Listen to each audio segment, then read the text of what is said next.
Assalamualaikum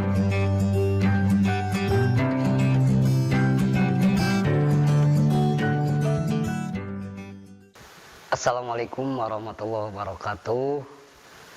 Adik-adik, alhamdulillah pada pagi hari ini kita bisa bertemu kembali dalam pelajaran yang tertunda. Namun mungkin Bapak bisa perkenalkan kembali, nama Bapak Jajang Nurul Huda. Insya Allah kita akan sama-sama membahas tentang bab yang ke-11, santun dan damai dalam berdakwah. Nah, lalu adik-adik harus tahu ya, bagaimana, apa pengertian, tujuan, bahkan ada hikmah ketika kita bisa melakukan santun, damai dalam berdakwah. Mana diantaranya? Pertama ada yang dinamakan khutbah ya, atau khutbah.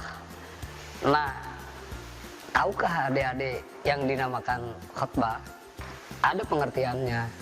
Pertama, khutbah itu berasal dari bahasa Arab yang asal katanya mukhotob ya, atau mukhotobah yang berarti pembicaraan, atau berasal dari kata al-khotobu yang berarti perkara besar yang dibicarakan.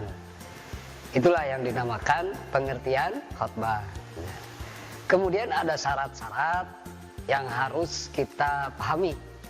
Khutbah punya syarat tertentu, sebagaimana ketika kita akan melaksanakan khutbah, walaupun khutbah ini terdiri dari berbagai jenis, hanya yang sering kita lakukan ketika hari Jumat, maka di situ dikatakan khutbah Jumat ya. Ada syaratnya. Pertama, khutbah di hari Jumat itu harus disampaikan setelah masuk waktu zuhur. Walaupun tinggal 2-3 menit menjelang zuhur tiba, itu jangan diawali dulu khutbah kita, karena nanti Jumatannya tidak sah, tidak jadi. Kemudian syarat yang kedua diantaranya khotib ya. Khotib itu orang yang berkhutbah harus berdiri. Kalau tidak berdiri, tidak jadi, tidak sah. Ketika kita tidak sah khutbahnya, maka sekaligus Jumatannya pun tidak jadi. Ngerti? Nah, kemudian yang ketiga, walaupun syarat khutbah tersebut harus berdiri, tapi ada yang dikecualikan.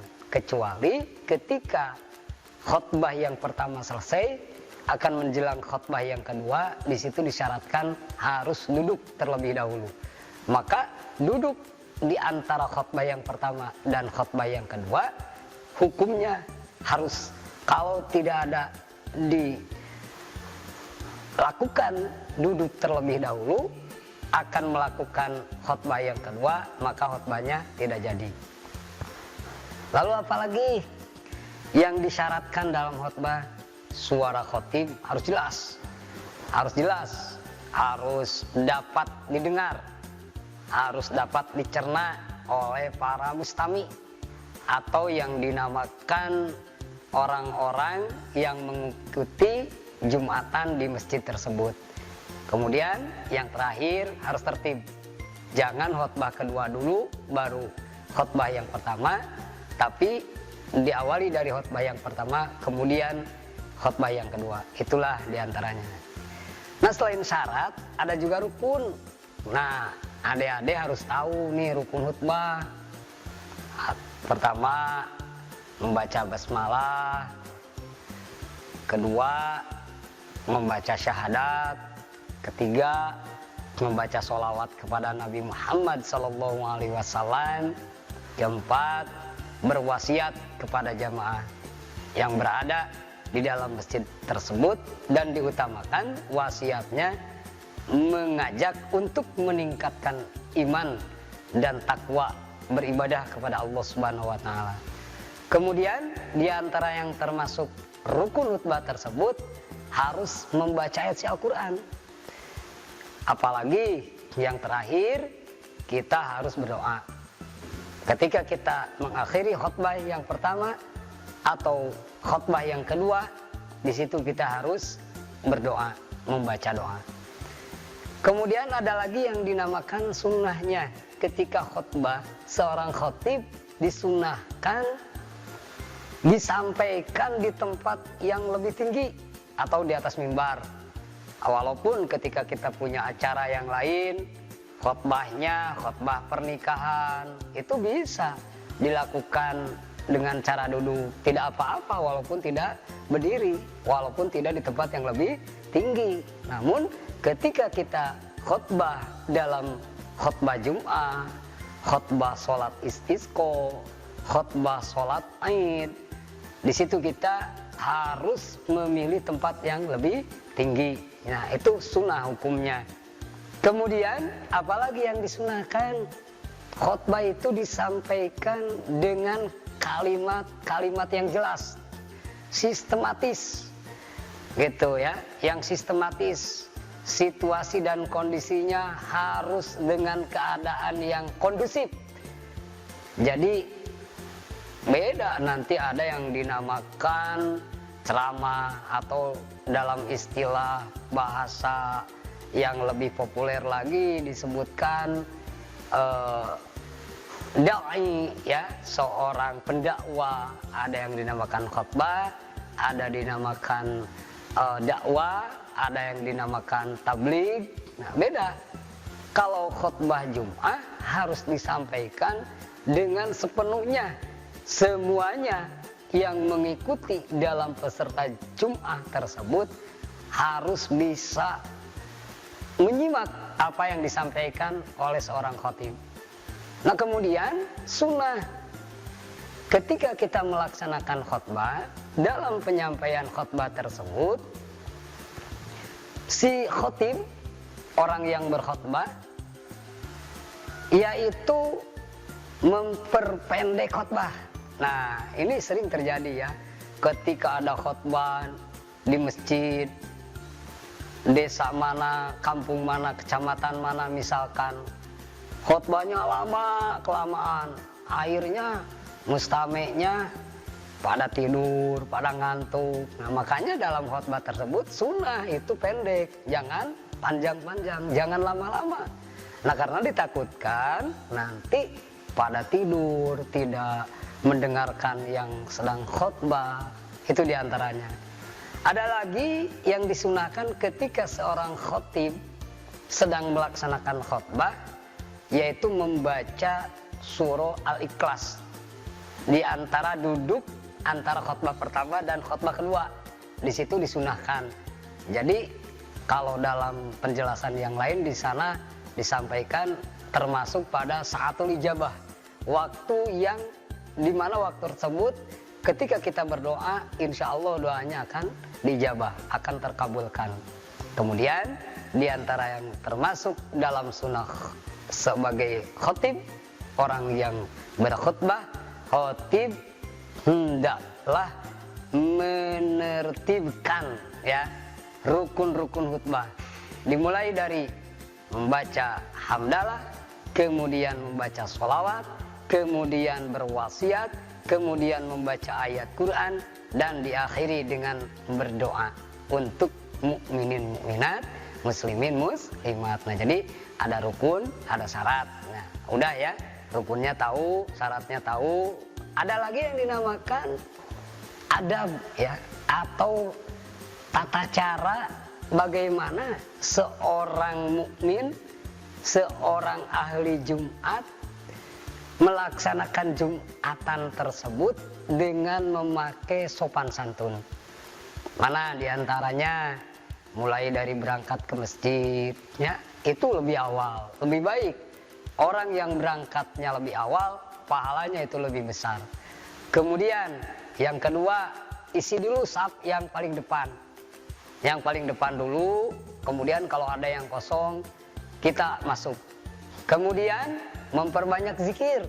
Jangan malah ketika kita mendengarkan orang yang sedang khutbah, justru kita membicarakan hal-hal yang tidak ada hubungannya dengan zikir kepada Allah. Kemudian mendengarkan khutbah, harus dengarkan.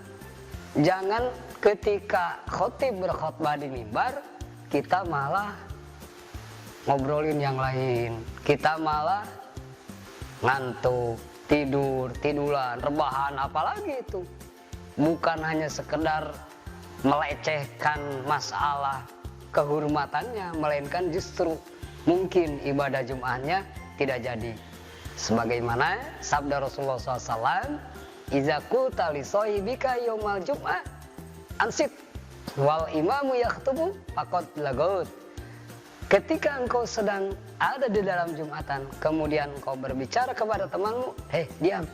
Nah, dengan ada perkataan tersebut pun Jumatan kita faqad lagut, artinya tidak ada pahalanya. Jangankan berbicara, diam sama teman, isyarah pun di situ tidak diperbolehkan. Tapi ketika memang ada yang mengganggu, ketika khotib sedang berkhutbah, walaupun dengan keadaan kita semampunya melaksanakan bagaimana caranya supaya orang yang mengganggu tidak berlebihan. Itulah diantara adab-adabannya. Nah, kemudian ada yang dinamakan sholat id. Ya, ada sholat id. Adab-adabannya, tata cara, sopan santunnya beda lagi dengan Jum'ah kalau id. Karena kalau sholat Jumat itu dilakukan setelah masuk waktu zuhur. Katanya, kenapa Pak berangkat Jumatan sudah jam 10, jam setengah 10, bahkan jam 9 ada yang sudah berangkat. Nah, itu untuk mencari pahala. Karena tetap pelaksanaan sholat Jumatnya setelah masuk waktu zuhur. Jangan dilakukan sebelum waktu zuhur, tidak jadi itu nanti Jumatannya. Nah, lain lagi dengan apa? Dengan Aid, ya, Aiden, atau yang dinamakan sholat pada hari raya.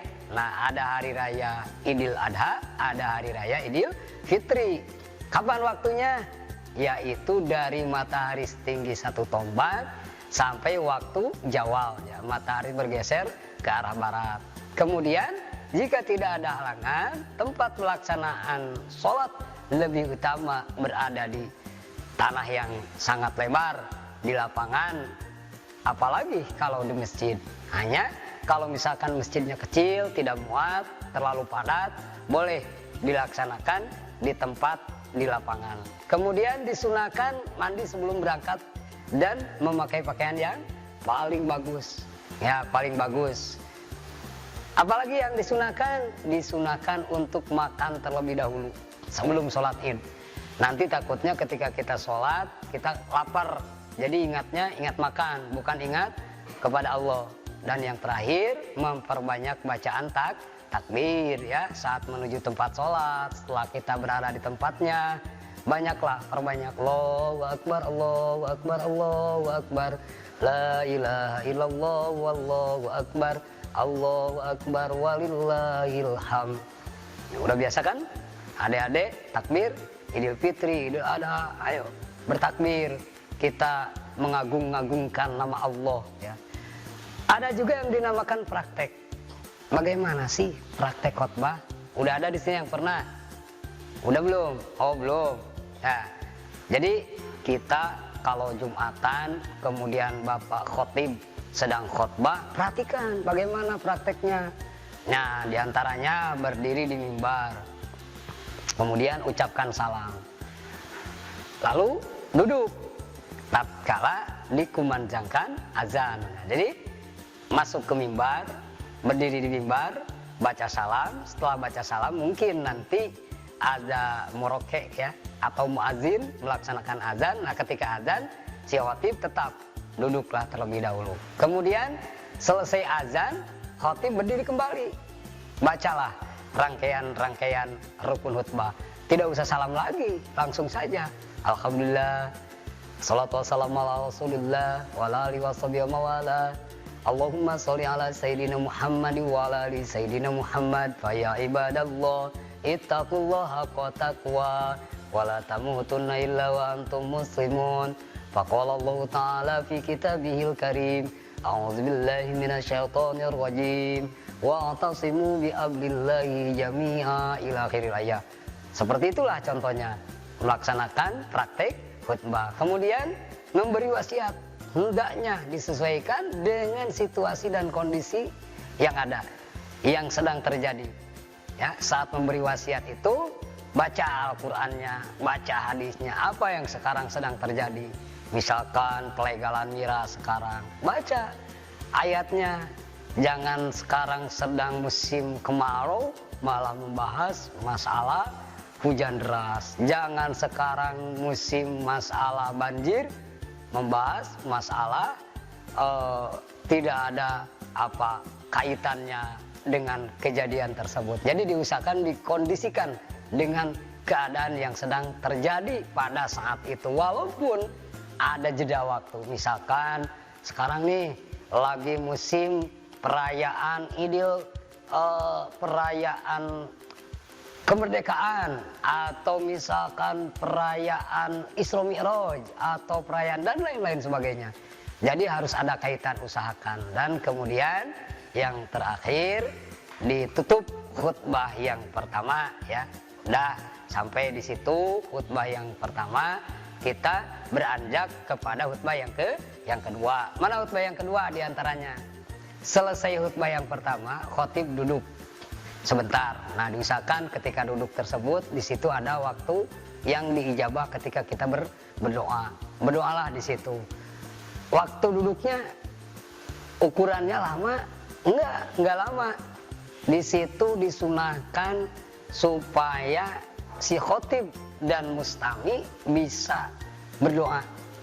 Bisa berdoa. Doa apa saja di situ. Apalagi ada diantaranya yang sebaiknya disunahkan membaca surah Al-Ikhlas selama duduk tersebut. Jadi ketika surah Al-Ikhlasnya selesai, silakan si khotib untuk berdiri kembali dan menyampaikan tentang khutbah yang kedua. Ya. Diakhiri dengan membaca doa. Jadi khutbah yang pertama kita baca hamdalah jadi rukun, sholawat jadi rukun, kemudian wasiat juga jadi rukun, baca Quran juga jadi rukun, dan berdoa. Ya, itulah kalimat-kalimat, dan usahakan tutup dengan perkataan atau dengan kalimat ibadallah. Innallaha ya'muru bil 'adli wal ihsan wa ita'i dzil qurba wa yanha 'anil fahsya'i wal munkar wal baghi ya'izukum la'allakum tadhakkarun. Fazkurullaha yazkurukum wa lidzikrullahi akbar. Astaghfirullah li wa lakum. Nah, misalkan ya. Atau ada bacaan-bacaan yang lainnya ketika kita mengakhiri khutbah yang pertama. Dan ketika kita khutbah yang kedua pun sama halnya, diakhiri dengan kalimat atau bacaan yang tadi. Nah, tadi ada khutbah. Kemudian apa perbedaannya dengan tabligh? Ada yang dinamakan tabligh ya. Karena istilah bahasa-bahasa di sekolah ada yang dinamakan public speaking. Nah, public speaking itu artinya figur pembicara. Nah, figur pembicara tersebut ada banyak caranya, dengan cara khutbah, dengan cara tabligh, atau dengan cara dakwah. Nah, kita harus tahu mana yang dinamakan tabligh. Tabligh itu berasal dari kata balagh yang artinya menyampaikan. Jadi, ketika kita menyampaikan itu dinamakan seorang mubaligh. Nah, seorang mubaligh. Namun kita harus tahu mana yang dinamakan tabligh menurut istilah ya. Menurut istilah syara atau menurut istilah agama, yaitu suatu pekerjaan yang dilakukan untuk menyampaikan atau menyiarkan agama Islam kepada umat. Orang yang bertabligh sekali lagi dinamakan mubaligh. Ketika kita menyampaikan tentang ajaran-ajaran Islam, ajaran-ajaran agama, maka itu dinamakan seorang mubaligh. Ya, dalam arti seorang mubaligh itu sedang tabligh. Ya, itulah tabligh. Bagaimana tata cara pelaksanaan ketika kita sedang tabligh, nah ada cara-caranya mengajak orang, terutama orang terdekat dulu yang ada di radius rumah kita, keluarga kita, istri dan anak kita, keluarga sendirilah, itu yang termasuk harus kita ajak dengan cara tabligh, menyampaikan, Dek, Nak, awas ini sudah masuk waktu zuhur, yuk kita sholat. Nah itu diantaranya. Umpamanya, Dek, Nak, ini kan udah mau maghrib, ayo kita ngaji. Nah diantaranya seperti itu juga. Kemudian selain kita menyampaikan kepada keluarga, kepada anak cucu kita, kepada istri kita, sampaikan pula kepada tetangga, baru handai tolan dan lain sebagainya, yang mungkin mereka membutuhkan apa yang harus dilakukan oleh mereka. Kalau tidak ada yang menyampaikan, tidak ada yang mengajak, mungkin mereka akan terdiam. Tapi ketika ada yang mengajak, walaupun tidak ada niat, insya Allah mereka akan terajak. Dan yang terakhir, mengajak masuk Islam, masyarakat luas secara terang-terangan, boleh, silahkan. Ada nih di antara tetangga kita yang masih non-muslim, kasih dukungan, di lobi-lobi diajak, ya, supaya mereka mau memeluk agama Islam. Bagaimana praktek dalam tabligh? Tata cara kita tabligh itu ada praktiknya, tidak asal-asalan. Ada persiapan dulu, siapkan materi tabligh, apa yang akan kita sampaikan, dan kemudian harus sesuai, melihat situasinya, kondisinya, siapa nih yang diajak bicara, siapa yang akan ada di hadapan kita ketika kita sedang tabligh. Apakah ini masyarakat biasa, apakah ini orang terkemuka, apakah ini orang-orang yang brutal dan lain sebagainya. Nah makanya di situ kita harus tahu, jangan kita sama nenek-nenek malah kita menyampaikan tentang ilmu tata cara pembacaan kitab, harus tahu dari nahunya, sorobnya dan lain sebagainya, tidak nyambung aturannya. Apalagi sama anak TK kita ngajarin masalah kuliahan, masalah yang berada untuk tahap orang dewasa. Nah tidak nyambung, harus praktiknya itu harus sesuai. Kemudian tahapan pelaksanaan, sampaikan informasi yang jelas, singkat, padat. Kalau istilah orang sini mungkin bisa disebut ikan gabus, ikan sepat, lebih bagus, lebih cepat. Nah itu, atau dibalikin nggak apa-apa, ikan sepat, ikan gabus, lebih singkat, lebih bagus. Nah gitu, dan dengan bahasa yang sebaik-baiknya, yang sederhana, yang sekiranya akan dimengerti oleh audiens, oleh para jemaah yang ada di hadapan kita. Gunakan sarana penunjang yang memadai, ya, yang mendukung. Jangan asal tabligh di tempat yang kotor, tabligh di tempat yang tidak bagus. Nah, kemudian ada tahapannya. Tahapan-tahapan di dalam kita praktik bertabligh itu, yaitu tujuannya untuk pemantapan, memberikan pemahaman. Materi tabligh kita itu diusahakan ada esensi, ada realisasi, ada buah, ada hasil. Ketika kita menyampaikan tentang agama, tentang ilmu, tentang yang harus dilakukan, diusahakan bagaimana supaya mereka yang mendengarkan perkataan tabligh kita itu akan terkesan, ada ingin di hatinya perasaan melakukan apa yang disampaikan tersebut. Itulah diantaranya.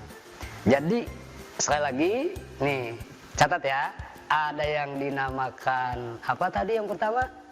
Nah itu khotbah. Kemudian yang kedua tabligh. Nah ketiga ada dakwah. Nah ini dakwah. Orang yang dakwah itu dinamakan dai. Orang yang tabligh itu dinamakan mubaligh. Orang yang khotbah itu dinamakan khotib. Nah kemudian dakwah nih sekarang. Apa yang dinamakan dakwah? Dakwah asal bahasa dari bahasa Arab, yaitu da'a, ya, mempunyai arti memanggil, menyeru, mengajak supaya orang-orang tersebut bisa melaksanakan pekerjaan dakwah. Itu. ayo kita lakukan ini, ayo kita laksanakan, ayo kita sholat dan lain sebagainya. Nah itu asal bahasa, jadi da'a, mengajak, menyeru, mengajak, menyeru, memanggil gitu. Kemudian yang dinamakan dakwah menurut istilah, pengertian dakwah Islamnya adalah mengajak orang lain untuk meyakini kebenaran ajaran Islam dan menjalankan syariatnya.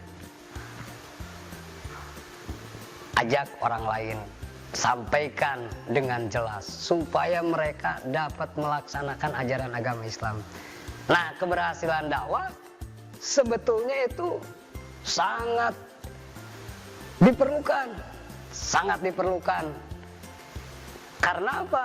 Amal dan akhlak yang bagus, yang baik, yang patut kita laksanakan dapat dilihat dari hasil dakwahnya tersebut.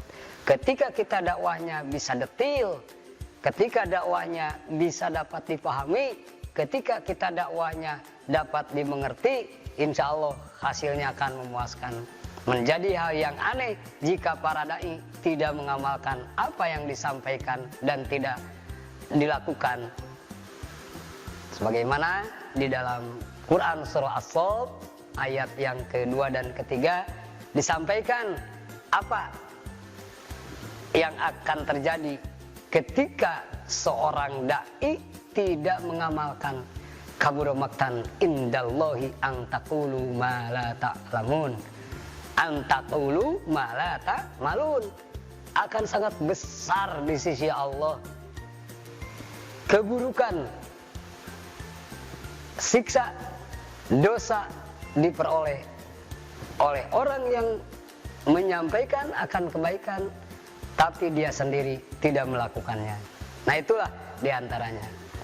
Apalagi yang harus kita tahu, yang harus kita pelajari, yang harus kita kaji dari tentang pelajaran dakwah tersebut. Ada saran, sarana, ya, tujuan, ya, maaf, ada tujuannya, ada sasarannya, sinyalirnya kemana, gitu. Kan tidak mungkin kita mau nebang pohon aren pakai silet, itu bukan sinyalnya. Kalau kita pengen motong kumis sama senso, itu kan bukan sinyalnya. Harus disinyalir dengan sinyal yang ada, yang nyambung, ya, yang nyambung, harus nyambung. Nih, sasaran dan tujuan dakwah adalah sejak zaman Rasulullah SAW masih terdahulu dan para penerusnya sampai akhir zaman nanti, dakwah Islamnya mempunyai sasaran mengubah perilaku manusia dari tidak baik menjadi baik, dari baik menjadi lebih baik. Selain itu pula, sasaran lainnya adalah mengubah dan meluruskan perilaku yang menyimpang dari aturan-aturan Allah, kembali ke jalannya, ke jalan Allah Subhanahu wa Ta'ala, sehingga derajat, harkat, martabat manusia yang telah jatuh dapat terangkat kembali, yang telah terpuruk dapat terangkat kembali. Kemudian tujuannya, di antara tujuan dakwah tersebut, di antaranya beriman hanya kepada Allah, yaitu bertauhid, menyembah hanya kepada Allah, yaitu ikhlas, sama sekali tidak menyekutukan Allah, syirik, ya. Mengerjakan amal soleh dalam arti yang seluas-luasnya, yaitu ibadah. Harus bertauhid, harus ikhlas, jangan syirik, harus beribadah. Nah, yang terakhir, berakhlak mulia dengan tolak ukur akhlak Rasulullah Shallallahu Alaihi Wasallam. Qimatul insan bi khuluqihi. Harga diri seorang itu tergantung pada akhlaknya. Ketika akhlaknya baik, maka derajatnya akan tinggi. Ketika akhlaknya buruk, maka si orang tersebut akan ada di bawah. Maka dari itu, sekali lagi, sasaran, tujuan dakwah harus kita tahu sasarannya apa, tujuannya apa, yaitu diantaranya tujuannya untuk mendidik, ya, membawa, mengajak supaya orang yang tadinya terpuruk kembali kepada jalan yang baik. Ya. Yuk kita lanjutkan, ya. Ada syarat metode dakwah. Mana syarat dan metodenya? Kalau istilah para pendai itu dikatakan retorika dakwah ya. Pembuatan dan ucapannya. Baiklah anak-anak, kita lanjutkan kembali ya dalam syarat dan metode dakwah. Syarat diantaranya perbuatan, ucapan harus benar. Jadi menjadi uswatun hasanah, menjadi contoh. Bukan hanya sekedar kita menyampaikan, melainkan kita juga butuh untuk dijadikan contoh. Kemudian harus memahami objek. Mana nih yang harus kita sampaikan? Kalau kita tidak memahami objek dakwah, di situ mungkin akan ada kekurangan, bahkan bisa fatal. Kemudian harus punya keberanian, harus mendalam dalam tata cara penyampaian dakwah tersebut. Jangan kita menyepelekan, tidak menghafal dulu, tidak mengkonsep dulu, tidak menyediakan materi dulu. Nah, persediakanlah materi sebaik mungkin. Kemudian mempunyai ketabahan, kesabaran. Karena apa? Dalam berdakwah itu banyak godaan, banyak rintangan, banyak yang mengelakkan, banyak yang menghina, bahkan mungkin. Bahkan Rasul ketika berdakwah sampai dilempari dan lain sebagainya. Nah, kita mungkin sekarang tidak ada yang melempar, tapi dengan perkataan, dengan ejekan, dengan menganggap kita tidak punya peran dan lain sebagainya, itu harus disertai dengan kesabaran, ketabahan. Karena kalau tidak ada ketabahan, kesabaran, yakin kita akan mundur, ya, bakal mundur, bakal menyerah. Dan diantaranya lagi di dalam berdakwah tersebut, tugas kita hanyalah menyampaikan, ya, hanya menyampaikan mengenai hasil. Mengenai apakah audiens, apakah mustami, apakah orang yang didakwahi turut melakukan, mengerjakan, itu di tangan Allah. Jadi kita ingat, hanya sekedar menyampaikan saja. Jangan ada dalam hati kita merasa kita tidak diterima, merasa kita tidak didengar dan sebagainya. Walaupun manusiawi, pasti kita juga inginlah didengarkan, ingin diperhatikan ketika kita berdakwah, tapi itu jangan berlebihan, wajar-wajar saja. Nah, kemudian ada juga yang dinamakan metode, ya. Metode itu tata caranya gitu. Bagaimana sih caranya berdakwah itu? Maka berdakwah harus di jalan Allah, bukan di dalam kepentingan siapapun. Jadi kalau istilah kata, tidak ada muatan pribadi, tidak ada muatan mencari duniawi dan lain sebagainya. Harus semata-mata karena Allah. Berdakwah harus di jalan Allah. Dakwah juga harus disertai dengan hikmah kebijaksanaan, dengan memerhatikan keadaan orang-orang yang didakwahi. Harus diperhatikan oleh kita. Mana diantaranya mau'izatun hasanah, dengan perkataan yang baik, yang lembah lembut, bukan dengan pemaksaan, bukan dengan kata-kata yang kasar. Bahkan dakwah ini harus melalui cara yang sangat baik, jangan dengan cara mujadalah. Itulah, jadi mungkin selanjutnya ya akan kita bahas, selain daripada syarat, metode, kita lanjutkan dengan media. Nah, mana yang harus dijadikan media? Media dakwah, Rasulullah SAW mengawali dakwahnya dengan cara sembunyi-sembunyi, dari rumah ke rumah, ya. Kemudian lama-kelamaan barulah secara terang-terangan disampaikan dengan secara langsung kepada sahabatnya. Jadi akhirnya dengan memakai cara tersebut Rasulullah berhasil dalam berdakwahnya. Bahkan tulisan, media, masih sangat terbatas waktu itu. Tapi sampai hari ini, sampai akhir zaman, dakwahnya Rasulullah akan terus berkibar.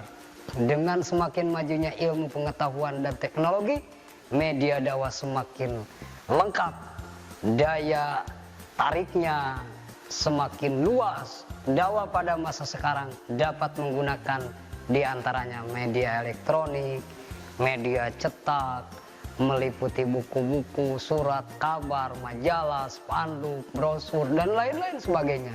Itulah insya Allah.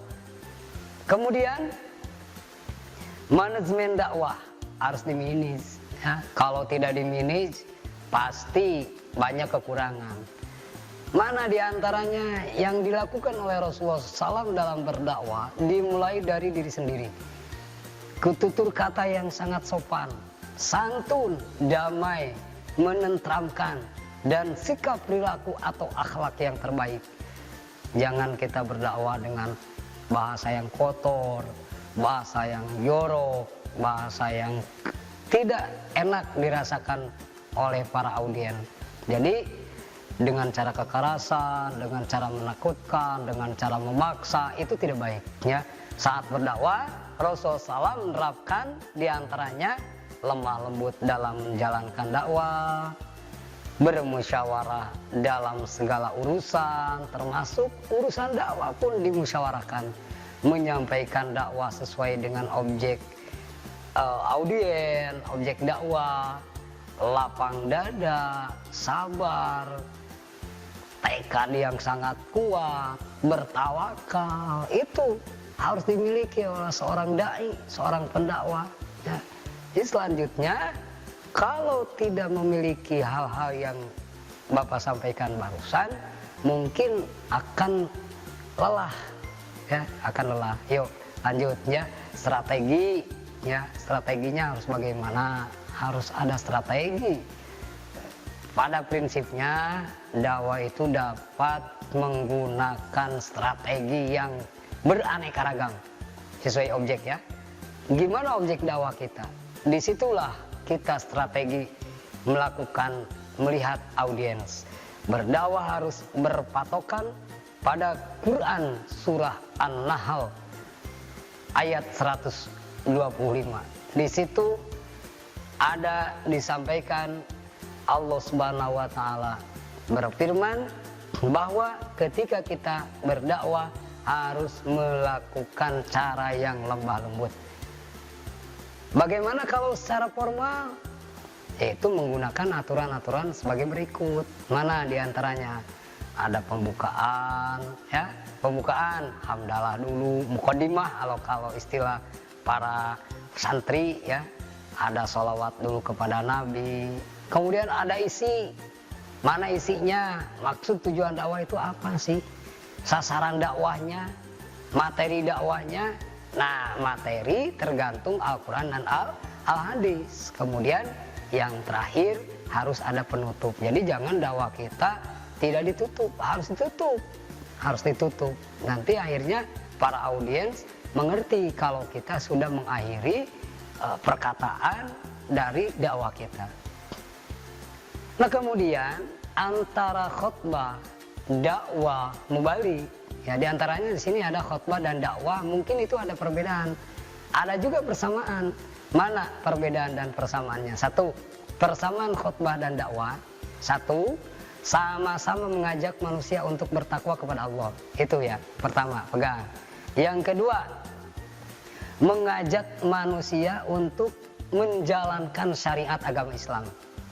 Itu ya, yang pertama, mengajak bertakwa kepada Allah. Yang kedua, untuk menjalankan syariat agama Islam. Dan yang ketiga, sama-sama memberi kabar gembira. Berikan kabar gembira kepada orang yang bertakwa. Artinya kalau istilah lain di situ dikatakan bahasanya tarhib, ya, karena ada targib, ada tarhib. Nah, kalau targib itu artinya memberikan kabar gembira. Nah, kemudian selain ada persamaan ketika khutbah dan ketika dakwah, ada juga perbedaannya. Mana bedanya antara khutbah dengan dakwah? Kalau khutbah terikat oleh syarat dan rukun, sementara dakwah tidak terikat. Jadi ada aturannya, syarat khutbah apa, rukun khutbah apa. Kedua, khutbah tempatnya harus di masjid atau tempat yang lain yang memungkinkan dilaksanakan di situ sholat Jumat. Bahkan di lapangan bisa sama sekali. Yang ketiga, khutbah Jumat hanya wajib untuk kaum laki-laki. Sementara kalau perempuan itu tidak diwajibkan, hanya bisa-bisa saja. Kalau perempuan mau mengikuti sholat Jumat silahkan. Kemudian media khutbah terbatas, hanya pada mimbar, bukan pakai sound system, bukan pakai panggung, bukan pakai istilahnya ada yang dinamakan apa namanya ketika kita konser, ibaratnya itu kan propertinya sangat berlebihan. Nah kalau khutbah tidak seperti itu.